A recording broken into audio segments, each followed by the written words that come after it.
안녕하십니까? 저는 2025학년도 연세대학교 언더우드 학부 중고교 과정 해외 이수자 특례에 합격한 안입니다. 저는 연대 특례 1차 발표 후 올해 바뀐 영어 제시문에 영어 답변을 준비해야 했고, 연대 제시문 면접에 특화된 학원을 찾아보았습니다. 이비학원 블로그를 통해서 수많은 연대 합격자들의 후기를 보면서 이비학원으로 자연스럽게 연락했고, 어머님께서 특히 오 원장님과 전화 상담을 통해서 이비 선생님들의 실력과 학원, 면접 자료에 대한 자부심에 학원 수강에 대한 더 큰 확신이 들었습니다.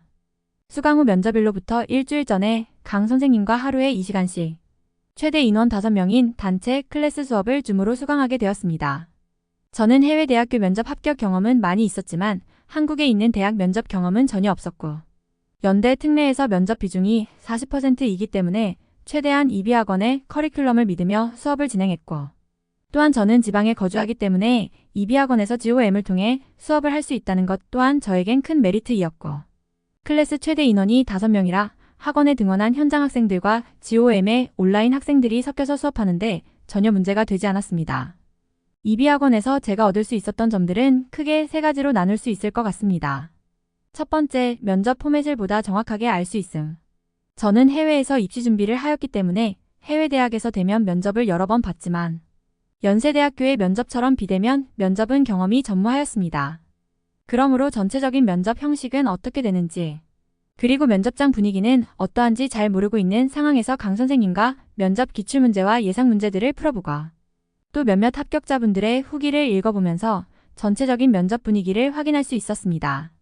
이로 인해 저는 면접장에서 당황하거나 긴장하지 않고 수업할 때처럼 편한 분위기 속에서 면접 문제를 풀고 답할 수 있게 되었습니다. 두 번째, 면접에 필요한 전문적인 단어를 적재적소에 맞게 쓸 수 있음. 저는 유럽에서 국제학교를 다니면서 IB 과정을 이수하였기 때문에 영어 독해와 말하기 실력이 원어민 수준으로 올라가 있었습니다. 하지만 면접에서 다루는 특수용어, 즉 자건에 대해선 부족한 점이 많았습니다. 하지만 강 선생님과 수업 시간 동안 심화 지식들을 알려주심으로써 면접 지문을 읽거나 질문에 대한 대답을 할 때 수업으로 인한 넓어진 어휘력을 이용해 더욱더 쉽고 완벽하게 면접을 마무리할 수 있었습니다. 또한 수업 후에도 강 선생님께서 면접 기출문제와 예상 문제에 관련된 뉴스들과 논문 또는 책을 보내주셔서 저 스스로도 배경 지식을 쌓아갈 수 있었습니다. 세 번째, 매일매일 정말 엄청난 양의 면접 자료를 제가 속해 있는 반 연대 특례 면접 단톡방에 PDF 파일로 올라왔고, 시간 날 때마다 정독했습니다. 올해 실제 연대 특례 면접 질문. 컨트리 에즈 팔러시.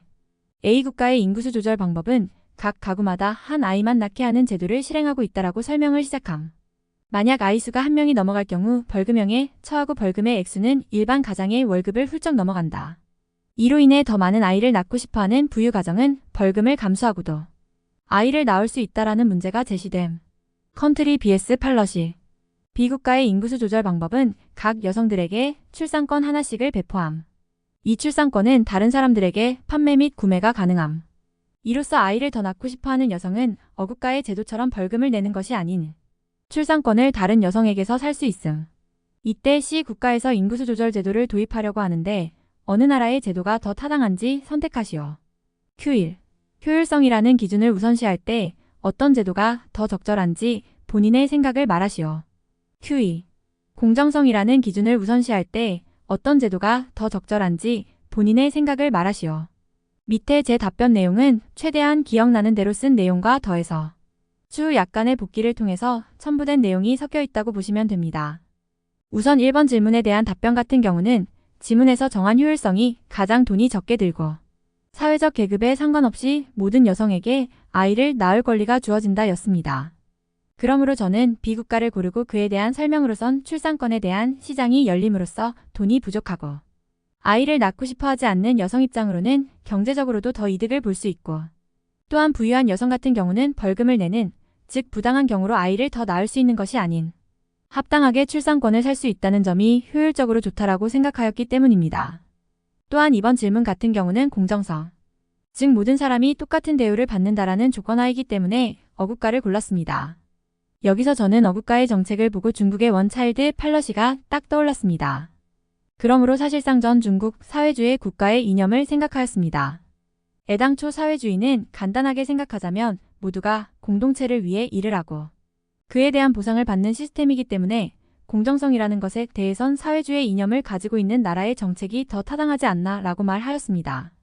또한 올해 면접 문제는 사실상 철학적인 것보단 정책에 관한 이야기가 더 많았기 때문에 각 1, 2번 질문에서 왜 다른 나라의 정책을 뽑지 않았는지에 대해서도 말하였습니다.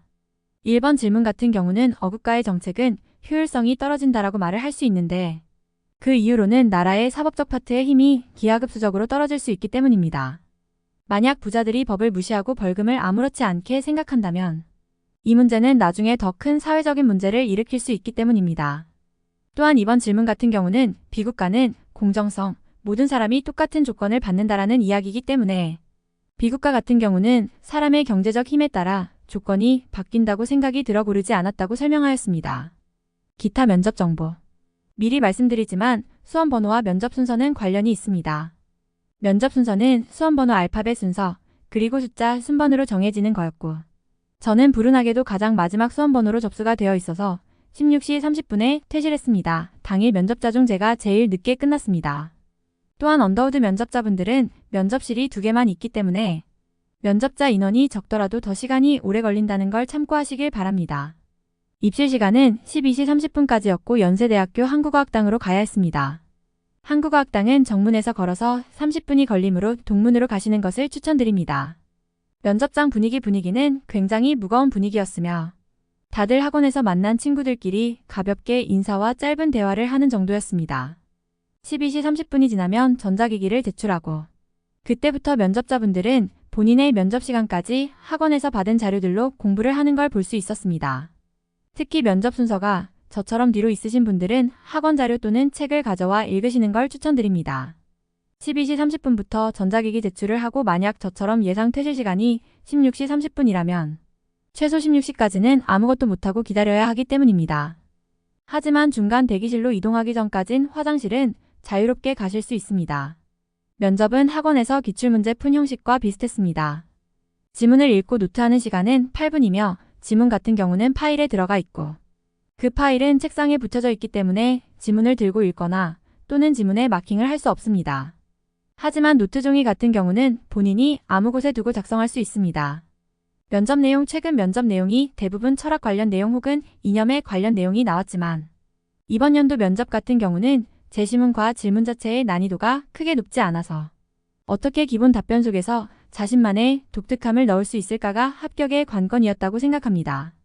이 또한 이비 학원에서 다양한 기출과 예상 문제들을 풀고 에 대한 배경 지식과 어휘력을 쌓아가면 큰 문제 없이 준비할 수 있다고 생각합니다. 다시 한번 오 원장님과 강쌤에게 감사를 표하고 싶습니다. 감사합니다.